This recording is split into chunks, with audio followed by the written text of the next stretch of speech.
তার উপযোগী প্রশ্নোত্তর, কবিগন্ধের ছন্দনা। চলুন জেনে নেওয়া যাক। রবীন্দ্রনাথ ঠাকুরের ভানুসিংহ ঠাকুর, কাজী নজরুল ইসলামের ধূমকেতু, বিনয় কৃষ্ণ মুখোপাধ্যায়ের যাযাবর, বঙ্কিমচন্দ্র চট্টোপাধ্যায়ের কমলাকান্ত, শরৎচন্দ্র চট্টোপাধ্যায়ের অনিলা দেবী, প্রমোদ চৌধুরীর বীরবল, জসীমউদ্দীনের তুজম্বর আলী, মীর মোশাররফ হোসেনের গাজী মিয়া,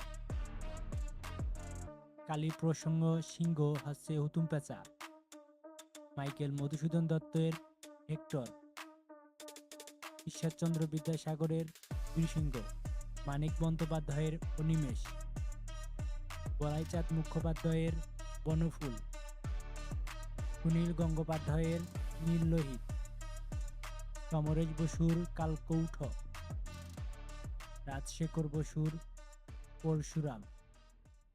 এরকম ভিডিও পেতে চাইলে চ্যানেলটি সাবস্ক্রাইব করুন। ধন্যবাদ।